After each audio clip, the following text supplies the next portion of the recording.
Hi, everyone. Welcome to the Meet the Scientist series.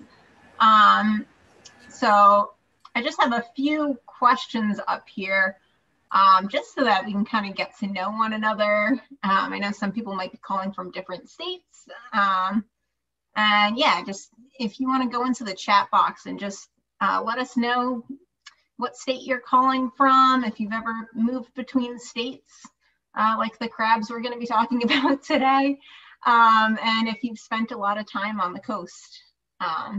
Just kind of a fun little getting to know you as everyone gets settled.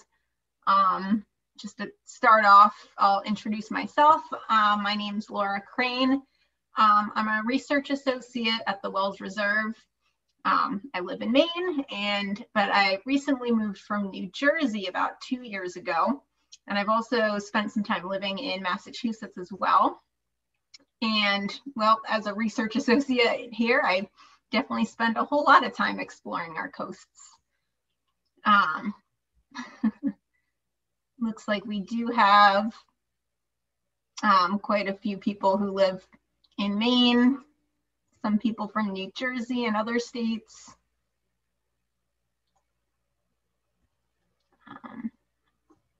So that kind of is our little segue. So today we're going to be talking about crabs on the move.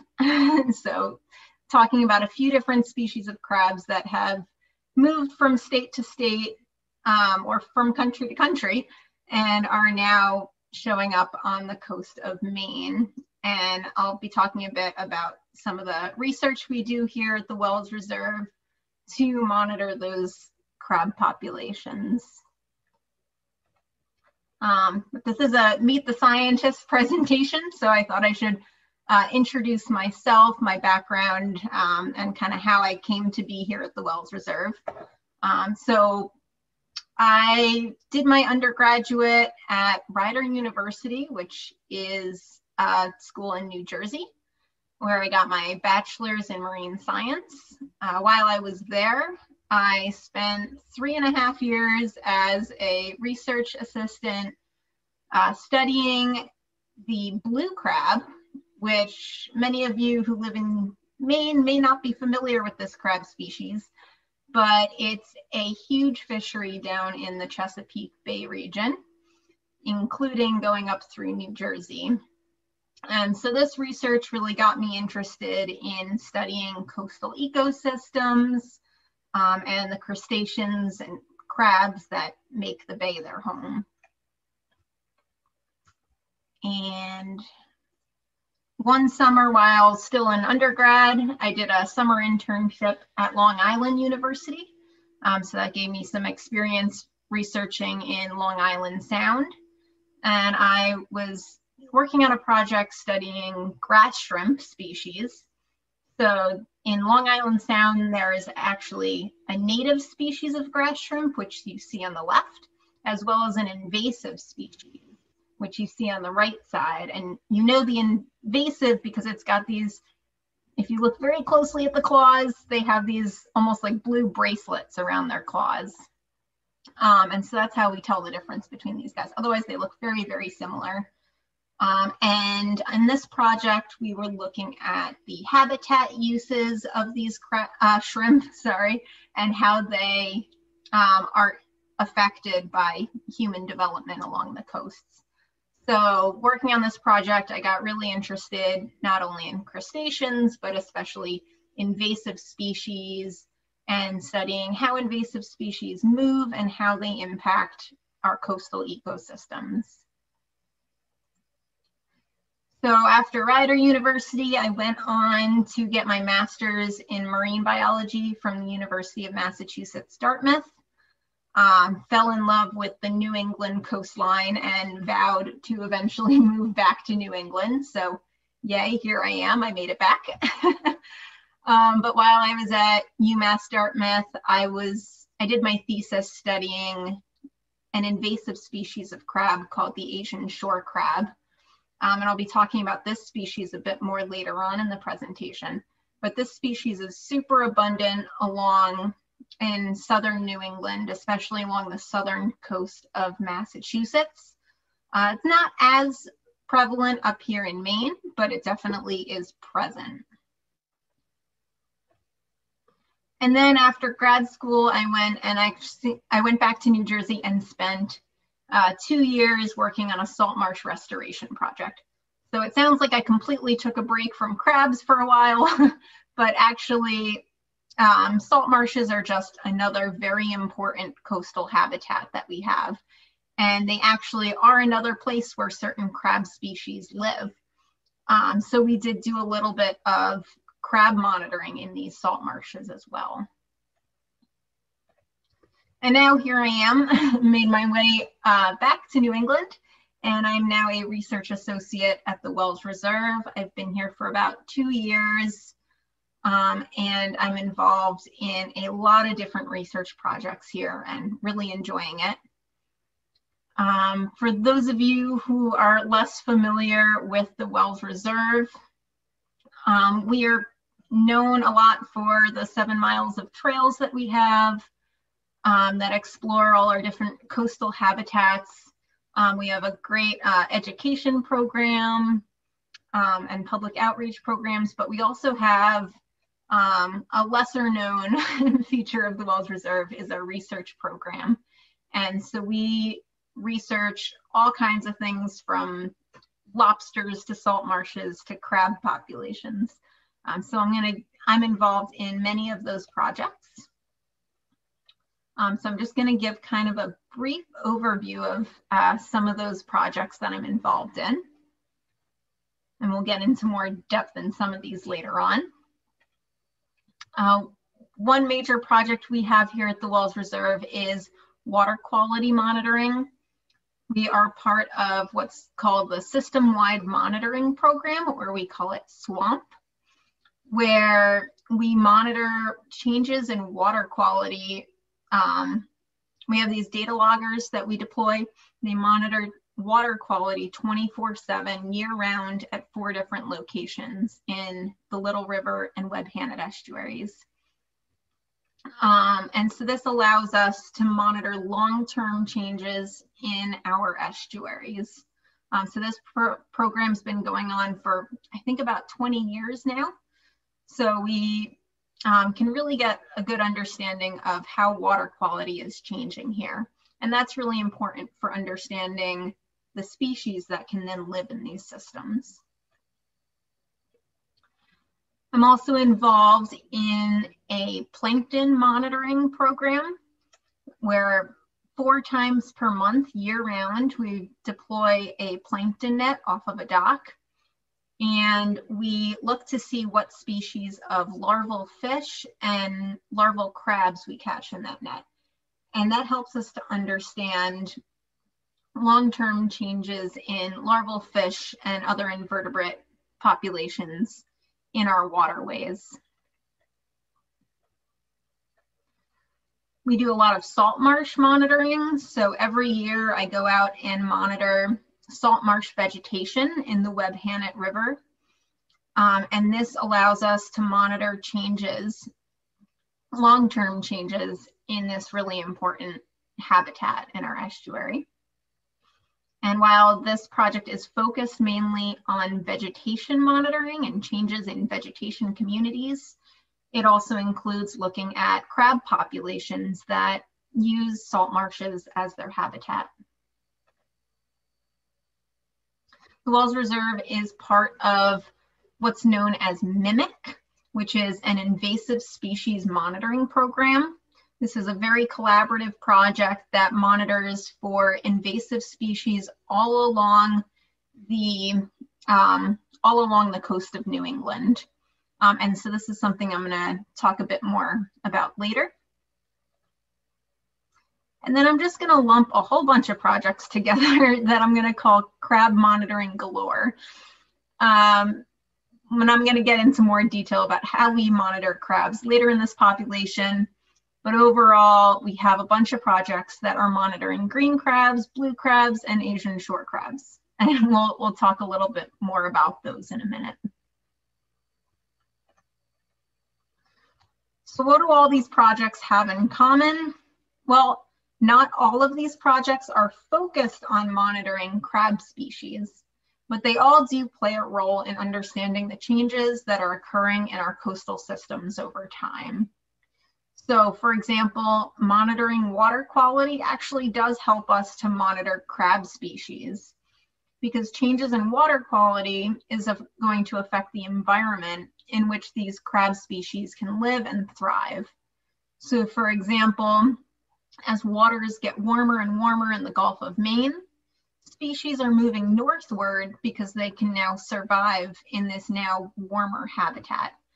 So I didn't realize it until I was actually putting this presentation together, but apparently all of the projects that I work on at the Wells Reserve do have some connection to crab monitoring in the Gulf of Maine. So before we really dig deep into invasive and range expanding crab species, let's talk about what those two terms really mean. So I'm going to be saying invasive species or range expanders throughout this presentation. And both of these terms refer to species that are moving to a new area where they're not typically found. The difference is how these species move. So an invasive species is a species that's being transplanted from one place to another place. And typically this happens through human activities. And how does that happen? A major vector for invasive species is through boats and shipping. So when boats move from, say, like if you have a cargo ship that goes from Europe to the United States, what happens is when that cargo ship leaves the harbor in Europe, it sucks a bunch of water up into what's called the ballast of the ship. That ship then comes over here to the United States and it dumps that water into the harbor here. Now the problem with that is tiny little critters like larval crabs and other invertebrates and larval fish can get sucked up with that water and then get deposited here on our shores. And if those species can survive and thrive in this new environment, then they have the potential to become an invasive species here. So there are some new rules now where ships have to exchange that ballast water out in the open ocean before they get here to try to minimize the transportation of invasive species, but you know, it still happens. It can still be an issue. Another issue with shipping and with boats is critters can get attached to the outside or the hull of the ship and just get transported that way. So if you've ever gone boating in a lake, sometimes they have people there who are making sure that people are washing off their boats between lakes and making sure you don't have plants or animals attached to the outside of your boat when you go into a new lake. Because if you pick up species on your boat in one lake and then go boating in another lake, you could be transporting species that way. Some other ways that species can get transported is through fisheries and aquaculture, or through pet trade and accidental release.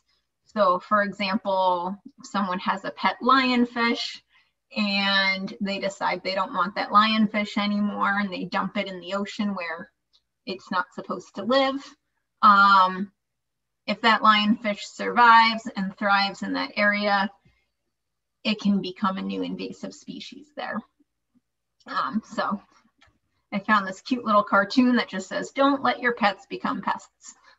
So don't release your pets into the wild. On the other hand, a range expansion is a more gradual process and a more natural process. So this is where species populations are just gradually expanding along a coastline. Usually this happens due to changes in environmental conditions, for example, increasing water temperatures. So the Gulf of Maine is actually one of the fastest warming bodies of water in the world. And so as our waters are warming faster than normal due to climate change, this can facilitate range expansions faster than usual.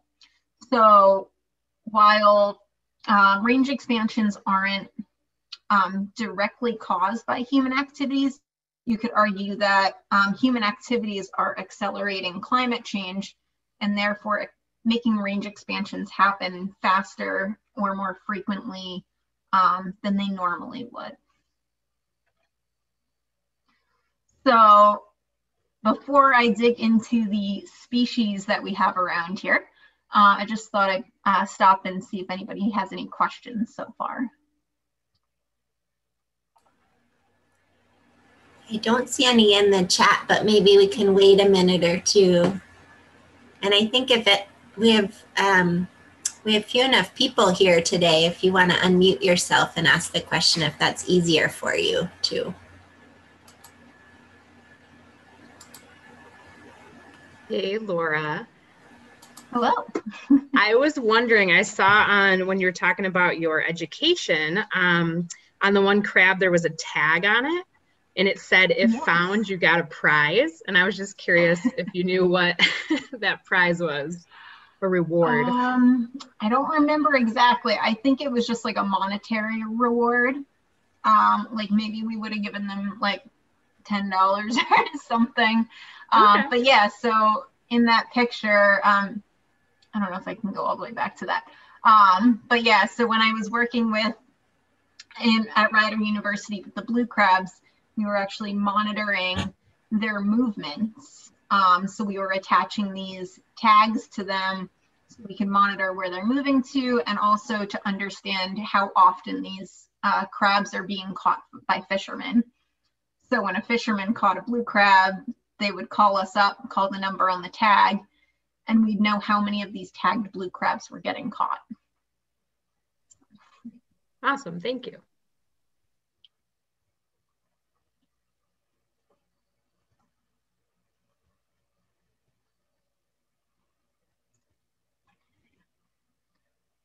Any other questions?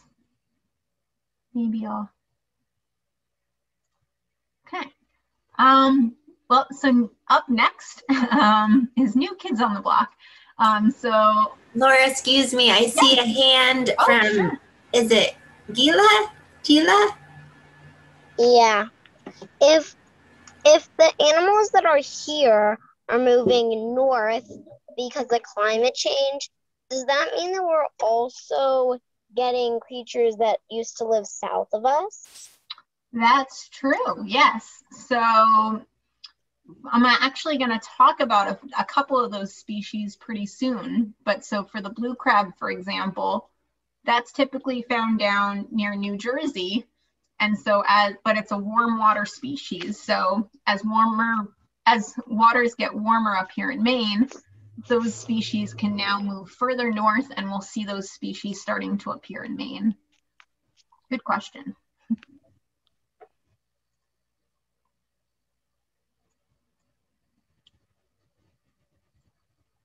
Do you have any other questions? I don't see any more hands at this point. Okay. I can't see anyone from my view, so great.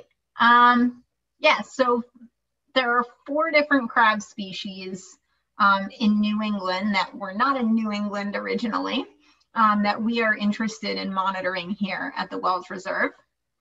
2 of those are invasive species, so they got transplanted here from abroad, and those include the green crab and the Asian shore crab. And then we have 2 species that are just expanding their ranges northward, and those include the blue crab and the fiddler crab. So the fiddler crab is not yet in Maine, but it has been found in New Hampshire, so it seems to be on its way here. So we are keeping an eye out, and we'll see if it arrives anytime in the near future. So a little more information on each of these species. The green crab, its scientific name is Carcinus manus. This is an invasive species that arrived from Europe, and it was actually introduced to North America during 3 different, or I think 4 different introductions from Europe, all through the ballast water of ships.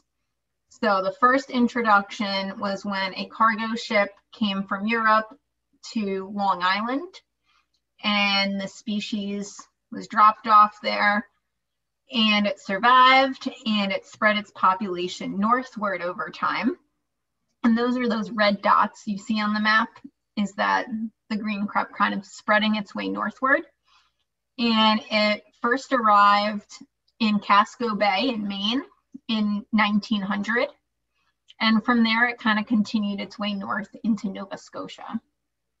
Then in 1991, the species was actually introduced again to Nova Scotia from Europe. And that population spread south and west towards Maine. And those 2 populations kind of merged and mixed together. So that's where you see those kind of purple dots on the map.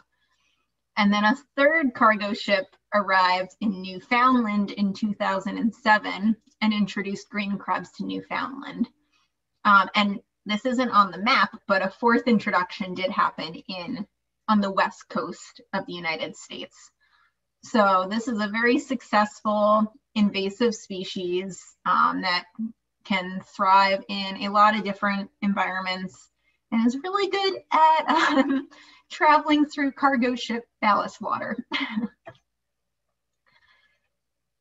In Maine in particular, green crabs are a major invasive species with huge populations.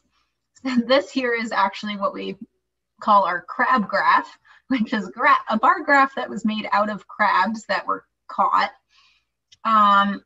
from 3 different sites in Maine. And you can see Wells just has an incredible number of green crabs. So this has become a major issue in this area. Another invasive species that we're monitoring is the Asian shore crab, also known as Hemigraphsis sanguineus. This is the species that I studied back in grad school at UMass Dartmouth, which is super abundant on the south coast of Massachusetts, but it's less abundant here in Maine. This species arrived in New Jersey in 1988 and spread north and arrived in Maine by 2001. The blue crab is not considered an invasive species, but it's expanding its range northward. The historic range of this species is south of Cape Cod, and it has a huge fishery down in the Chesapeake Bay region up through New Jersey. But recently, it has been increasingly observed in the Gulf of Maine coastal waters. And you can see on this map, those little purple dots are showing sites where this species was observed between 2012 and 2014. And for a while, it was just like, a couple blue crabs here, a couple blue crabs there. It didn't seem to have an established population here in the Gulf of Maine. But in the past few years, we've started to see more and more blue crabs in this region. And it appears that the species might be actually expanding its range permanently into the Gulf of Maine. So back in 2019, our research director, Jason Goldstein, was walking around in a salt marsh at the Wells Reserve, and he found this dead adult blue crab in our salt marsh. And we're all scratching our heads and wondering what this adult blue crab is doing in Maine. But then in 2020, I was out doing salt marsh monitoring with an intern, and we just looked down in one of the salt marsh pools and we found 7 adult blue crabs just swimming around in this marsh pool.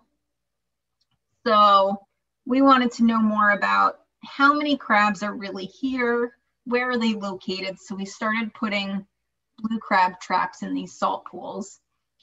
And in only a couple months, we caught about 30 more blue crabs in that pool.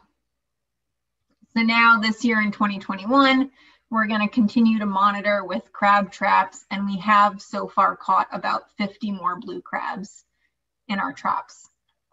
So it's really starting to look like it's not just a couple blue crabs here and there anymore. They might actually be starting to expand their range into Maine. So something we want to keep monitoring. So I just thought this was kind of funny that, so on the left, I'm holding a blue crab at Rider University in 2012, and on the right, here I am in Maine holding a blue crab at the Wells Reserve. So like me, the blue crabs seem to be on the move from New Jersey to Maine. When I left New Jersey to come to Maine, I never thought I'd study another blue crab ever again. But here I am at the Wells Reserve monitoring blue crabs. And the other range expander that we're keeping an eye out for is the fiddler crab, or Yucca pugnax. Its historic range is also south of Cape Cod. This species is not in Maine yet, but it does appear to be moving northward. And recently it was observed as far north as New Hampshire. So just like the blue crab, this species likes to live in warmer waters. And so in the past, it has not been able to survive in the cold waters of the Gulf of Maine. But as waters are warming up here, these species are more able to survive in these types of water. So next, I'm going to talk about how we actually monitor these crabs and why we monitor them. But if anyone has any questions, I'll pause to take questions.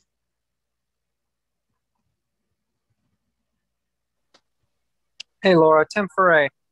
Hi.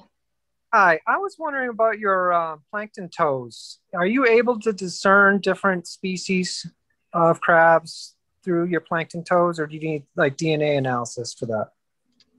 Yeah, so to some extent we are able to identify crab larvae from those plankton toes. They are teeny, teeny, tiny, and there's 2 stages of crab larvae, which I can talk about a little bit. I have photos of those later in the presentation.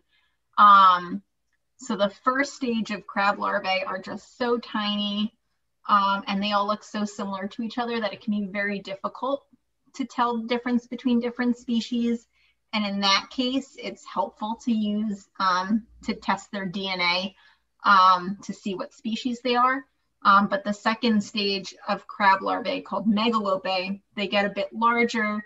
They start to look a little more different from each other. And so in that stage, we can much more easily tell the difference between species. Thanks. Yep. We have another hand raised from Gila. Sorry if I'm mispronouncing that. You got it right, Gila. Oh, good. So if the crabs are expanding their range north, will they eventually leave the southern parts? Or are they just expanding it and now they live in all those places? Yeah, so that's going to depend on the species. So that's a really good point, because our waters are warming, but where they currently live, it's probably also getting warmer. So there might be a certain point where it's actually too warm for them in those areas, and they might not be able to live in those areas. Right now, we don't really see that so much. But yeah, it can work the other way, where it could just get too warm for a species and they might move they might want colder water. So yeah, that's a really good question. It can work both ways. Laura, do you see the chat box question? Yes, I just pulled that up.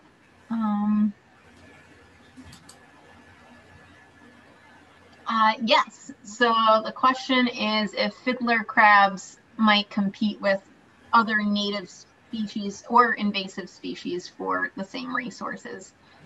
So again, yeah, that's going to depend on the species, but a lot of times we do see these invasive species competing with other species for the same resources, and that can definitely become an issue.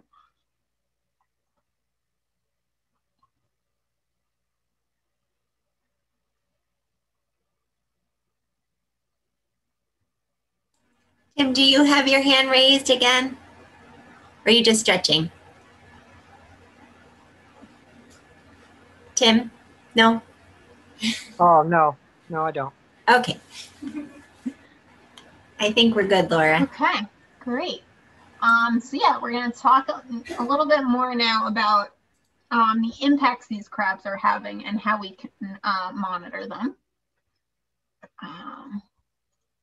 There we go. So monitoring these crab species is really important. It takes a lot of time, a lot of energy to monitor all these crabs, but it's really important that we do so because they can have some really major impacts on local ecosystems and even on local economies.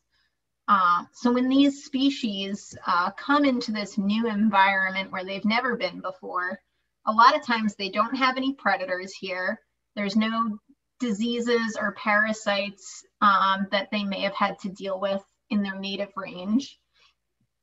So this allows them to really expand their populations really, really quickly. So a good example of this is the green crab in Maine. So the green crab is just, it's lacking those threats to its population that it had in its native range. And so now we have this massive, massive population of green crabs in our waters. And the more crabs you have, the more of an impact they can have on the environment. So for example, a lot of times these invasive species will prey on, they become a new predator for native species. And they can prey on commercially and economically or ecologically important species. So for example, the green crabs are a major predator of soft-shell clams here in Maine. And soft-shell clams are an important fishery. So that has caused some major declines in that fishery. So that's just a really good example of how they can impact not only the environment, but also our economies as well, our fisheries.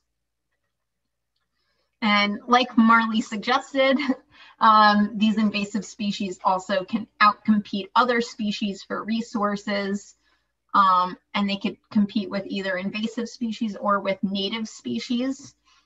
So for example, other crustaceans that are important here in Maine are the American lobster and rock crabs and Jonah crabs. And invasive species can compete with these species for food, habitat space, and other resources, which can indirectly reduce their populations and reduce biodiversity. And some species, like fiddler crabs and green crabs, can also affect salt marsh processes. So green crabs and fiddler crabs both produce these burrows in salt marshes, or they burrow these tunnels underground. And this can cause salt marshes to erode much more quickly than they would otherwise. Especially green crabs, which make much larger burrows, and they actually form these really complex networks of burrows underground. And this can cause for very rapid salt marsh erosion. And that's important because these salt marshes provide important nursery habitat, important habitat for other critters like birds, and they also can reduce flooding for coastal communities. But to put a positive spin on things, these new species can also be a source of a new fishery. So, for example, blue crabs are a huge fishery down in their native range in the Chesapeake Bay region. So there's a potential to start up a blue crab fishery up here in the Gulf of Maine. Green crabs don't have nearly as much meat on them as blue crabs. So they haven't been quite as appetizing. So we haven't been able to create a really big green crab fishery up here, even though we have so many of them. But people are currently looking into ways we can use green crabs for stock, for soup, or wait until they molt their hard exoskeleton, and then you can have a soft shell crab, which is kind of considered more of a delicacy with soft shell blue crabs, for example, are pretty popular down in the Chesapeake Bay region. We talked about the many impacts that new species can have on the ecosystem. So how can we mitigate those impacts? And so it's very important that we monitor these species, because if we want to effectively mitigate their impacts, we need to detect their arrival early on. You want to detect new species before their population gets way too big to actually do anything about it. So green crabs, for example, they just have such a massive population, it's hard to do, like, we're never going to completely get rid of green crabs at this point, but we could try to mitigate their impacts. We want to monitor them to just better understand what impacts they can have, so we know what we're working with, to understand their population dynamics and their life history, and also to explore new fishery opportunities. So how exactly do we monitor these guys? So I'm going to go through a few different ways in which the Wells Reserve monitors crab populations. And first, we're going to take a look at some techniques we can use to detect species that are newly arriving in Maine. So most of these are going to focus on blue crabs, for example, since that is such a new arrival here. So the main way that people typically, or the more typical way of monitoring crabs, is just through crab trapping. So right now we have a crab trapping program in the Webb Hannet and Little River Salt Marsh, where we have deployed 8 crab traps in salt marsh pools and 2 crab traps in the main channel of the Webb Hannet estuary. We deployed these traps back in April, and once a week we go out, we check these traps, and we see how many blue crabs we're catching, where are we catching them, and this gives us a good understanding of where are these crabs located, how many do we have in our system, and are they here to stay, or is this just because it's been really warm lately? Another way we can monitor the arrival of crabs is through their larvae rather than the adults. So the plankton monitoring I talked about earlier was originally designed just to look at changes in larval fish populations, but we also catch other invertebrates inside the net, including crab larvae. So crab larvae are essentially, baby crabs that are floating around, and they swim around in the water column until they find a place that's a suitable habitat, and they settle out and grow into full-size crabs. So when we deploy these plankton nets into the water 4 times a month, we can identify to the species level what crabs we're catching in those nets. And as I mentioned earlier, you have, so on the left, you see crab zoea, which are this first stage of crab larvae. And then those zoea develop into megalopae, which you see on the right. So the zoea are kind of hard to identify with your eye under a microscope. So it's easier to identify those using DNA, but the megalopa we can really fairly easily identify under a microscope. And this allows us to detect the arrival of new species, like the blue crab, and one day maybe the fiddler crab, who knows. Another way we can catch these crab larvae are using these things called larval crab collectors. So this is this fibrous blue material that we float out in the water. And the crab larvae are attracted to this material, and they'll attach themselves to the crab collectors. And then after about a month, we pull these collectors out of the water, and we can identify which species are in our system. So this is a project we started up this year, and we're going to be doing this throughout the summer. I also talked a bit about how we do salt marsh monitoring every year. When we do salt marsh monitoring, the focus is on change in salt marsh vegetation communities, but we also do a bit of crab monitoring.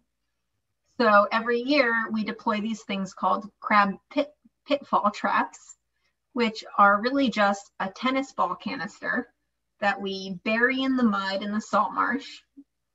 And any crabs that are walking around the salt marsh might just fall into these traps.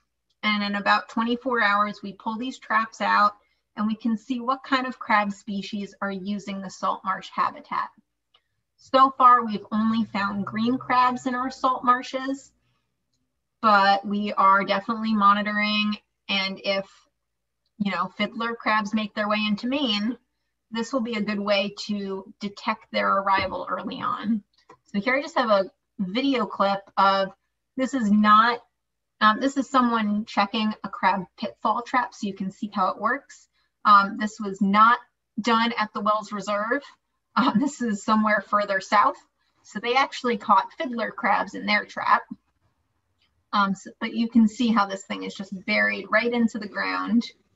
And then we can just easily pull it out and just see which crab species we have in there. So you can see these cool little fiddler crabs running away.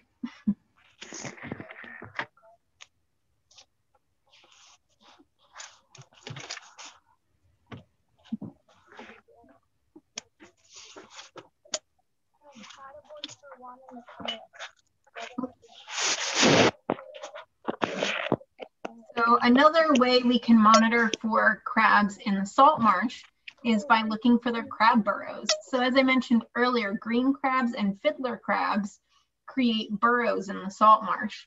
So when we do our salt marsh monitoring, we can count how many burrows we find within these 1 meter square quadrats. And so far, again, we've only found green crab burrows, but we are definitely keeping an eye out for fiddler crab burrows as well, which are much smaller than green crab burrows. And we're also, the Wells Reserve is part of this program called Mimic, which is the Marine Invader Monitoring and Information Collaborative. So that's a bit of a mouthful. So we just like to call it Mimic. And this program, in this program, groups of volunteers go out to all these different sites throughout New England in the summer once per month. So all these dots on this map are different sites that are part of this program. The Wells Reserve is monitoring these green dots up in the southern part of Maine, and other organizations monitor the other sites. And what happens is volunteers will go out to these sites and look for about 30 different invasive species. 2 of those invasive species are crabs, including the green crabs and the Asian shore crabs. And this allows us to detect the arrival of new species at these sites, as well as to monitor for changes in their abundances over time. So this map is just showing where we have found green crabs at these Mimic sites. So the gray dots mean that we have not found green crabs, and blue dots mean that we have found green crabs at those sites. So you can see that green crabs are present from Rhode Island all the way up through to the northern coast of Maine. Similarly, here's a map of Asian shore crab sightings. And so they are present where all the green dots are. And these guys are present from Rhode Island up to about the mid-coast of Maine, and then they stop. So I'll pause once again in case anyone has any questions, because I know I just went through a lot.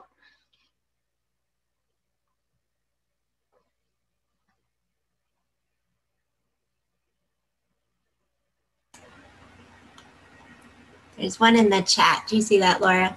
Okay, yes, I see that. Yes, so the question is, what do you do once you catch an invasive species in your traps?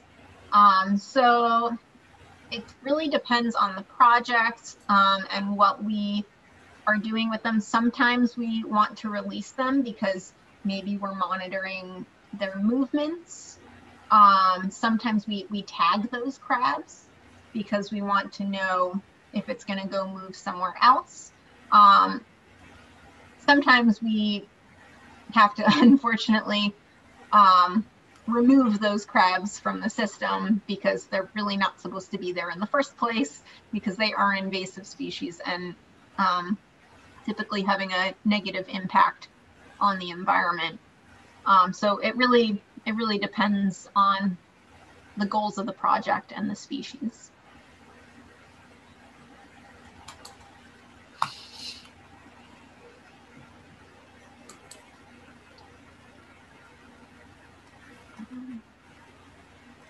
Okay. Next question is, are crab pitfall traps set in the intertidal zone? Yes. So the pitfall traps are actually, so they're set throughout the salt marsh. Some are lower in the salt marsh, lower in the intertidal zone. Some are further up. But yes, they are all within the intertidal zone.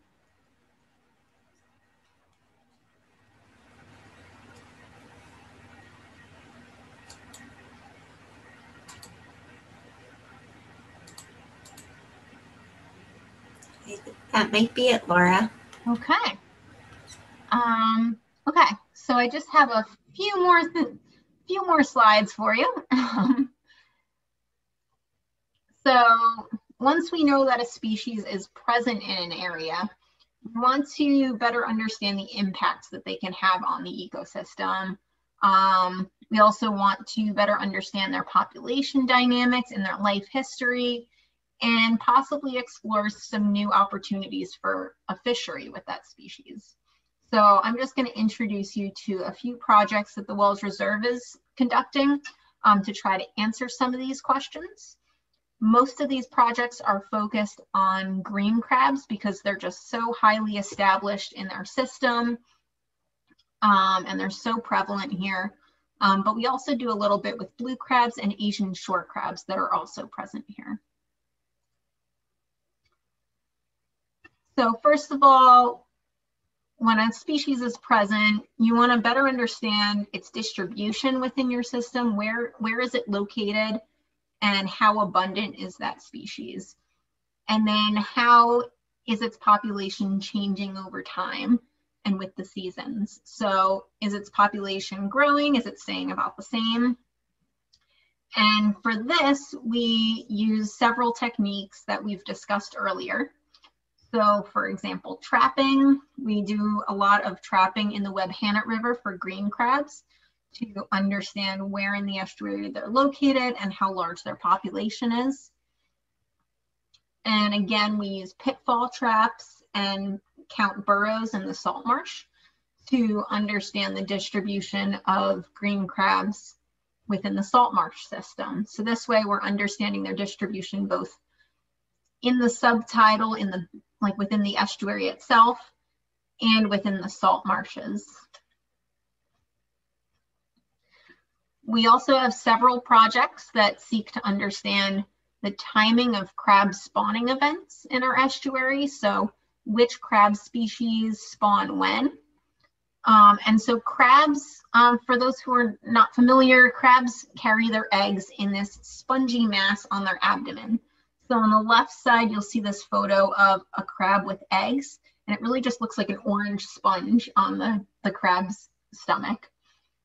And during a particular time of year, the female crabs will release their eggs, and all the larvae will hatch and swim around in the water column until they develop into crabs.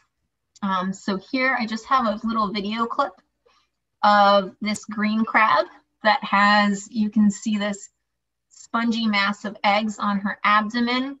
And what she's doing is she's just pumping those eggs so that they kind of fall off and hatch.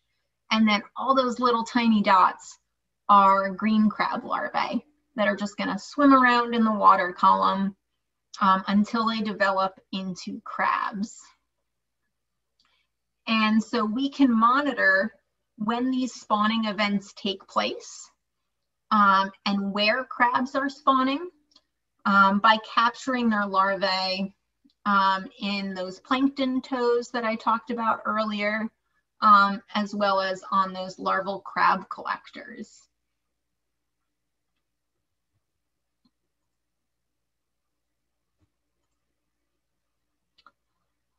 And another thing we're doing with green crabs is we want to better understand how they move throughout the estuary.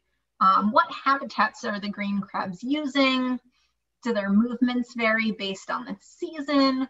Where in the estuary are they going when it's time to molt or when it's time to spawn?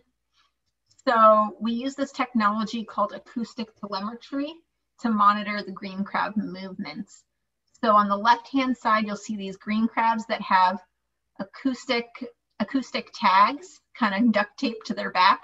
The tag itself is about the size of a Tic Tac, and it sends off this signal into the water column that is then detected by this thing that's called an acoustic receiver. And that's the photo in the middle. And that thing is about the size of a large water bottle, but it's really heavy. And we sink it down to the bottom of the estuary. And whenever a crab walks near it, it can detect which crab is walking nearby and record that data point for us.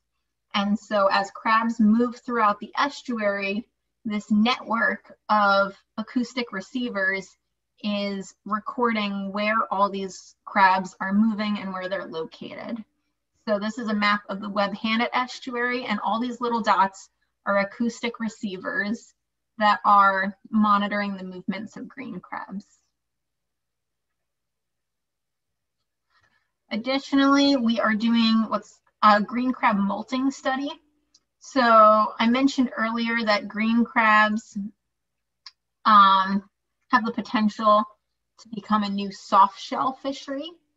So crabs regularly molt their hard exoskeleton, and then you're left with this really soft crab that you can cook up, and you don't have to worry about picking the hard shell off of the crab to eat it because it already did that for you.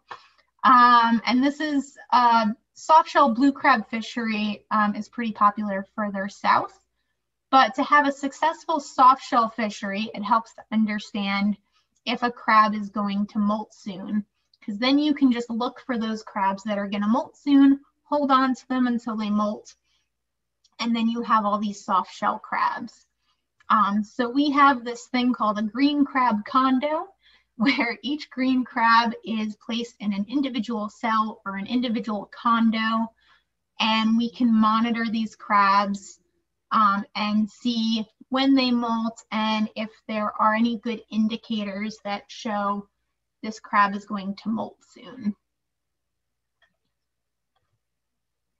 And lastly, last year I actually collaborated with researchers from other organizations and universities across the East Coast. We all collected Asian short crabs by hand from the intertidal zone. So this is another invasive species. And since we're all collecting these crabs from similar sites across the East Coast, we can compare the biology of these crabs across their geographic range from North Carolina all the way up to Maine. And we can look to see, is their biology slightly different in Maine compared to North Carolina? that maybe allows them to survive better up here in Maine. Because Maine is so much colder, the environment's so much more different from North Carolina. What are those biological adaptations these crabs have that allow them to live in such a cold environment? So those are kind of a general overview of all our crab monitoring here at the Walls Reserve.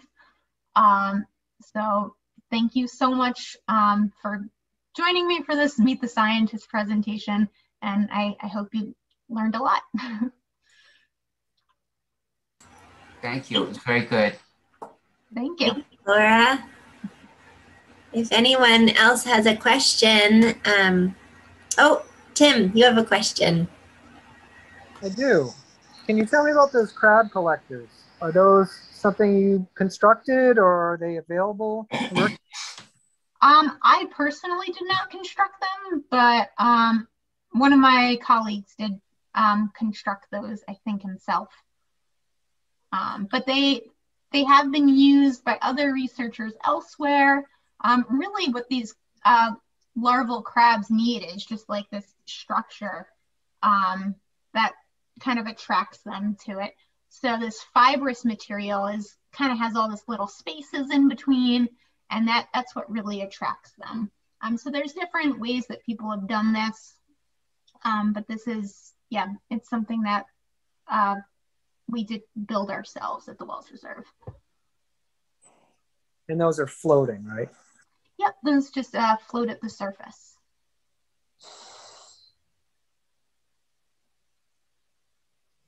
Question. You mentioned that there were blue crabs found at the reserve, but when you mentioned, you know, the research you're doing and some of like the trapping that you're doing on the green crabs, are the blue crabs ever found in those circumstances? No, so that's the interesting thing is so far we've only found the blue crabs within these salt marsh pools. We do have lots of green crab traps out like in the estuary itself, and we have not yet found any blue crabs in those traps yet. So it's something we're monitoring and wondering about. Yeah.